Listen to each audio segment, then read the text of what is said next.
کہ کاش کوئی حضرت فاروق رضی اللہ تعالی عنہ کا غلام اٹھے، کاش کوئی ان کے دوستوں کا فیض لے کے اٹھے، حضرت عامر بن ربیعہ رضی اللہ تعالی عنہ کا، کاش کوئی ہو جو ایک بار پھر ہمیں اس دور کی یاد دلائے کہ ایک بار پھر لشکر چلے، اور کاش کوئی ہو جو عامر بن ربیعہ رضی اللہ تعالیٰ عنہ کی غلامی کا طوق اپنے گلے میں ڈالا ہوا ہو، جس کے ہاتھ میں وہ پرچم ہو جسے ہم اسلام کا پرچم کہتے ہیں، اور کاش کوئی ہو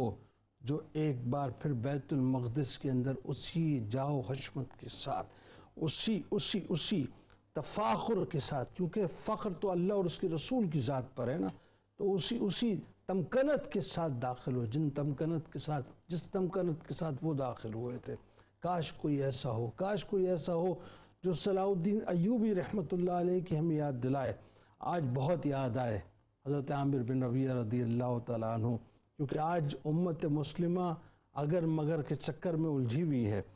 اور بس یوں کہہ لیجئے کہ ہم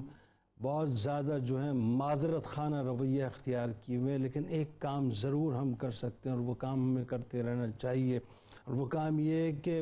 جو وہ کر رہے ہیں وہ کرتے رہیں، اللہ تعالیٰ انہیں ہدایت دے، لیکن جو ہمیں کرنا چاہیے وہ کیا ہے کہ جتنے بھی یہودی اور اسرائیلی پروڈکٹس ہیں آپ کے گھروں سے نکال باہر کیجئے صاحب،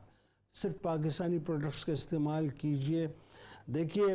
ہم میں اتنی طاقت تو نہیں کہ کوئی پرچم لے کے حضرت عامر بن ربیعہ رضی اللہ تعالیٰ عنہ کی طرح بیت المقدس میں داخل ہو، لیکن اتنی طاقت تو ہم اپنے تئیں رکھتے ہیں کہ ان پروڈکٹس کو نکال کے باہر کریں، اور اس ریونیو کو ان تک نہ جانے دیں کہ وہ ریونیو ہمارے خلاف ایک بار پھر جنگوں میں استعمال ہو۔ تو بہرحال یہ کام ضرور کرتے رہیں، باقی اللہ پہ چھوڑیں، اللہ تعالیٰ انشاءاللہ ہمیں مضبوط کرے گا۔ وہی بات ہے کہ ہم پارٹنرز ان پیس بننا چاہتے ہیں، طاہر خان صاحب نے کہا، لیکن پارٹنرز ان کانفلکٹ نہیں بننا چاہتے۔ اللہ کرے کہ پوری دنیا کے اندر امن قائم ہو۔ کتاب الشفا کی جانب چلتے ہیں۔ نظر بد کا علاج، اگر کسی بچے یا بڑے کو کسی کی نظر لگ جائے تو اللہ تبارک و تعالیٰ کا اسم مبارک یا برو 7 بار پڑھ کر دم کریں، انشاءاللہ نظر کا اثر ختم ہو جائے گا۔ حضرت علی کرم اللہ وجہ الکریم کا قول مبارک ہے کہ رات کے طویل سجدے انسان کو اللہ تعالیٰ کا قرب دیتے ہیں